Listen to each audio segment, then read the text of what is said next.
নাতিটিউড চ্যানেলে আবারও তোমাদের স্বাগত। আজকের ভিডিওতে আমরা polytechnic first semester, third semester এবং ফিফথ সেমিস্টারের যে সেমিস্টার এক্সামের জন্য যে ফর্ম ফিল আপ করতে হয় বা অনলাইনে যে ফিস পেমেন্ট করতে হয় তার যে প্রসেস সেটাকে স্টেপ বাই স্টেপ আজকের ভিডিওতে আমরা জানব।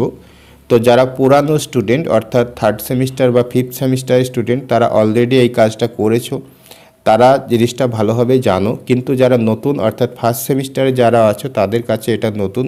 এই জন্য স্পেশালি যারা ফার্স্ট সেমিস্টার স্টুডেন্ট অবশ্যই সমস্ত ভিডিওটা ভালো করে দেখবে। তো এখানে প্রথমত তোমরা এই ওয়েব পেজে যাবে, এটা তোমাদের খুবই পরিচিত একটা ওয়েবসাইট যেটা hচ্ছে webscte.co.in। তো এই ওয়েবসাইটে তোমাদের প্রথমেই দেখবে এই অপশানটা দেখতে পাবে যে apply online for external theoretical and sessional examination. তো এই যে অপশানটা আছে এখানে একটা ইম্পর্টেন্ট বিষয় তোমাদের অবশ্যই লক্ষ্য রাখতে হবে যে এই অনলাইন অ্যাপ্লিকেশন বা ফিস পেমেন্টের লাস্ট ডেট হচ্ছে 31 ডিসেম্বর 2023। ঠিক আছে, 31 ডিসেম্বর 2023 হচ্ছে লাস্ট ডেট তোমাদের ফর্ম ফিল আপের। হ্যাঁ, আপ টু 11:30 PM, রাত 11:30 পর্যন্ত তোমরা এটা করতে পারবে 31 ডিসেম্বর। ঠিক আছে, তো এটা করার জন্য এখানে ক্লিক টু অ্যাপ্লাই অপশানে তোমরা ক্লিক করবে। তারপর তোমাদের সামনে এই পেজটা আসবে। এখানে দেখো প্রথমে কি বলছে, enter your registration number issued by the council. তোমাদের যাদের রেজিস্ট্রেশন নাম্বার জানা আছে অর্থাৎ যারা পুরানো স্টুডেন্ট তারা তোমাদের সেই রেজিস্ট্রেশন নাম্বার এখানে ক্লিক করবে। ঠিক আছে, কিন্তু যারা নতুন স্টুডেন্ট যারা এবছরে জেক্সপো বা ভোগলেটের মাধ্যমে ভর্তি হয়েছে তাদের ক্ষেত্রে রেজিস্ট্রেশন নাম্বার জানার জন্য আগে এখানে তোমার আধার নাম্বার এন্টার করতে হবে এখানে, এবং রেজিস্টার মোবাইল নাম্বার অর্থাৎ যে মোবাইল নাম্বার দিয়ে তুমি রেজিস্ট্রেশন করেছো সেই মোবাইল নাম্বারটা এখানে দিতে হবে। তারপর সার্চ অপশানে ক্লিক করবে। ঠিক আছে, তো তারপরে তোমার সামনে এই পেজটা আসবে, অর্থাৎ এখানে একটা শো করবে যে ইওর রেজিস্ট্রেশন নাম্বার ইজ, এখানে তোমার রেজিস্ট্রেশন নাম্বারটা শো করবে। তো তারপর রেজিস্ট্রেশন নাম্বারটাকে কপি করে নেবে বা লিখে নেবে। তারপর তুমি যদি এখানে পেস্ট করে সার্চ করো তোমার একটু সমস্যা হতে পারে। তো এটা যদি সমস্যা হয় তাহলে তুমি ব্যাক করে পুনরায় আবার এই পেজে ফিরে আসবে, আবার এখানে ক্লিক করে তারপর যে রেজিস্ট্রেশন নাম্বার চাইবে তখন রেজিস্ট্রেশন নাম্বারটাকে টাইপ করবে বা পেস্ট করবে। ঠিক আছে, তারপর সার্চ অপশানে ক্লিক করবে। তারপর তোমার সামনে এই পেজটা আসবে। তো এই পেজে তোমার নাম, গার্জেন্স নাম, রেজিস্ট্রেশন নাম্বার এই তিনটে জিনিস এখানে শো করবে। তাছাড়া তোমার ইনস্টিটিউট নেম অর্থাৎ তোমার কলেজের নাম এবং তোমার ডিপার্টমেন্টের নাম অর্থাৎ কোন ব্রাঞ্চে তুমি পড়ছো সেটার নাম।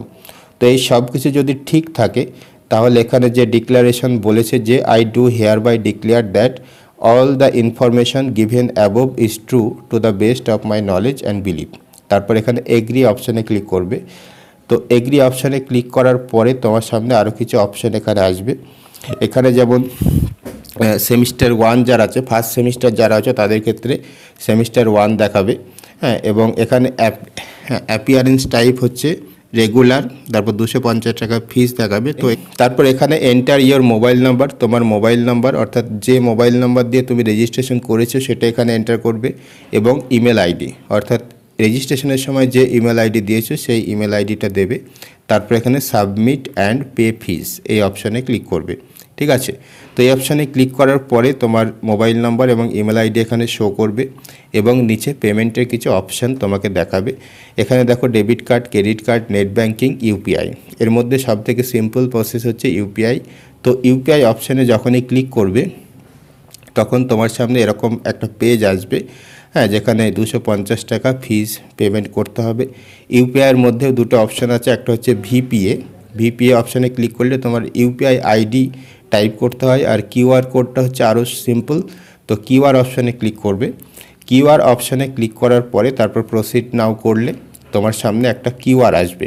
ঠিক আছে, এরকম একটা কিউআর আসবে, এবং এই কিউআরটা তোমার 5 মিনিট মতো অ্যাক্টিভ থাকবে। 5 মিনিটের মধ্যে তোমাকে কিউআরটাকে স্ক্যান করতে হবে। তো যে কোনো পেমেন্ট অ্যাপের মাধ্যমে অর্থাৎ ফোনপে, পেটিএম, গুগল পে বা অন্য যে কোনো পেমেন্ট অ্যাপের মাধ্যমে এটাকে স্ক্যান করে 250 টাকা পেমেন্ট করে দিলেই তোমার পেমেন্ট সাকসেসফুল হয়ে যাবে।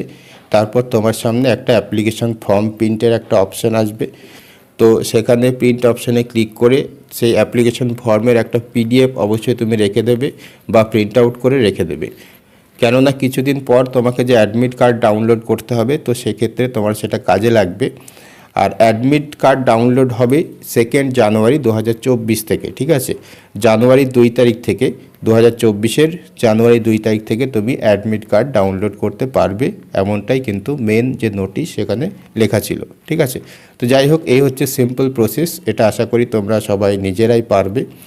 তো অবশেষে কিছু কথা তোমাদের বলতে চাই যে তোমাদের সেমিস্টার এক্সাম খুবই এগিয়ে এসছে, তোমরা বুঝতেই পারছো। 11 জানুয়ারি থেকে তোমাদের সেমিস্টার এক্সাম শুরু হতে চলেছে। তো এই যে খুবই কম সময়, এই সময়টা তোমরা ভালোভাবে ইউটিলাইজ করো, যতটা সম্ভব পড়াশোনা করো। জানি তোমাদের অনেক সমস্যা আছে, তোমরা অনেকেই বেঙ্গলি মিডিয়াম থেকে ইংলিশ মিডিয়ামে শিফট করছো, যার ফলে পড়তে বুঝতে অনেক সমস্যা হচ্ছে। কলেজে ক্লাস ঠিকমতো হয়নি, সিলেবাস ঠিকমতো কমপ্লিট হয়নি, তা সত্ত্বেও তোমাদের কিন্তু ভালোভাবে পড়াশোনা করতে হবে, যাতে অন্তত কোনো সাবজেক্টে সাপ্লি না আসে। চেষ্টা করবে সমস্ত সাবজেক্ট ক্লিয়ার রাখার, সাপ্লি বা ব্যাকলগ যাতে না আসে সেটা অবশ্যই তোমরা চেষ্টা করবে।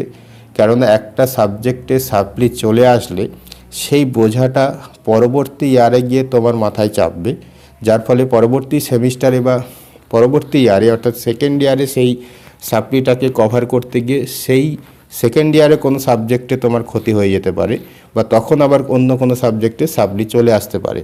এই জন্য চেষ্টা করবে যে কোনো রকমভাবে ব্যাকলগ যাতে না আসে। এই জন্য যতটা সম্ভব টাইমটাকে ইউটিলাইজ করো, যতটা সম্ভব পড়াশোনা করো।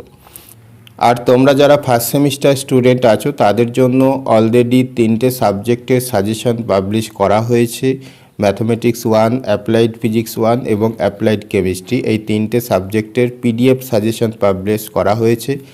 প্রত্যেকটা PDFে 300টা করে কোয়েশ্চেন আনসার আছে, ঠিক আছে? তো যারা এ ব্যাপারে এখনও জানো না তারা অবশ্যই ডেসক্রিপশন চেক করতে পারো, সেখানে রিভিউ ভিডিওগুলোর লিঙ্ক দেওয়া থাকবে। আর ফার্স্ট সেমিস্টারের যে সমস্ত ক্লাস আমাদের চলছে সেগুলো অবশ্যই কন্টিনিউ হবে যতদিন তোমাদের সেমিস্টার এক্সাম না আসছে। এই জন্য চ্যানেলে যারা নতুন আছো এখনও চ্যানেলটাকে সাবস্ক্রাইব করোনি, অবশ্যই চ্যানেলটাকে সাবস্ক্রাইব করে রাখো। তো আজকের মতো এই পর্যন্তই।